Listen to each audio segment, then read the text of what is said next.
It is now 11:15 on this Wednesday night.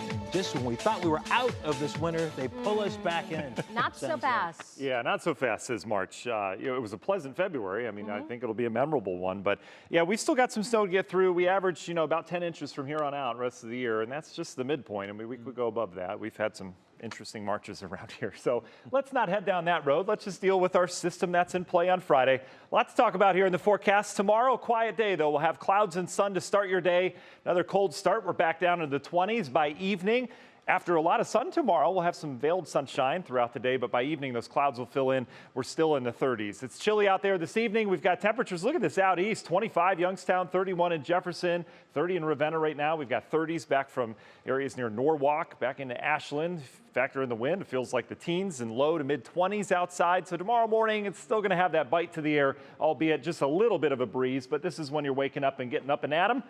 And feeling more like the mid-20s tomorrow. So bundle up tomorrow. Our source of air continues right out of Greenland. You can see with the periods of high and low pressure kind of counteracting each other there, bringing that northerly wind all the way from way up there.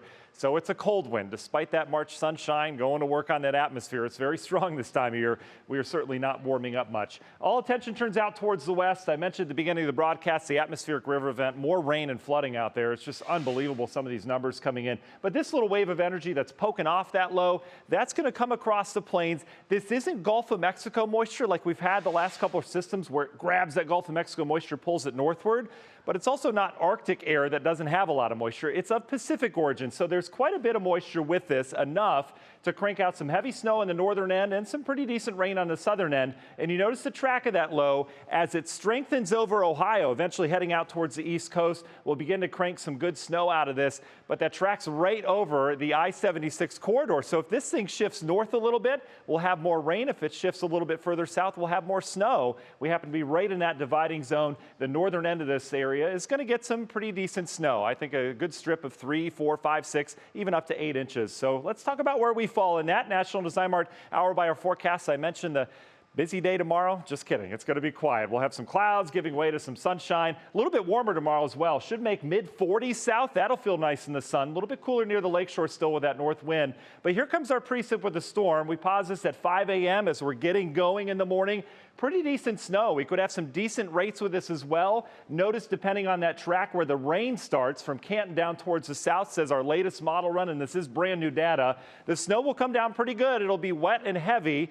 Not expecting big time problems on the roads, but this will be enough to slicken it up for sure for that morning rush hour. The latest model run brings us low a little bit further north into the Akron area, so that changes us over to some rain. Meanwhile, we stay snow off towards the north, and it becomes kind of scattered after that. So I would likely come down in snowfall totals if this holds. But as we get into Friday afternoon, the cold air starts to wrap in. We're all snow, and this turns into lake effect snow, which could be heavy at times. There's going to be a little fluff factor to this as well as those temperatures come down. This is when I think we could also have some problems Friday evening into Friday night, mainly in the snowbelt as that wind kicks up and the lake effect snow continues. So how much are we talking? Your snowfall forecast, we're going 4 to 8 in our northern areas. Don't focus on the high number always. Could be 3, 4, 2 slushy coating. But I would probably bump this a little further north. We'll give it a few more model runs, but it's a manageable snow, but it's snow that we haven't had in a while. This is the latest model run here, and you notice everything's kind of tracked north. This is one of the models I'm looking at with some higher numbers out towards Ashtabula. In terms of all the models, I'm just going to show them to you. Here they all are, and here's what they're all saying in terms of totals. Anywhere from 3, 4, 5, 6 inches of snow across the area as we go into Friday and Friday morning. Does the amount matter? It does, but impact is more. Again, potential high snowfall rates in the morning and in afternoon.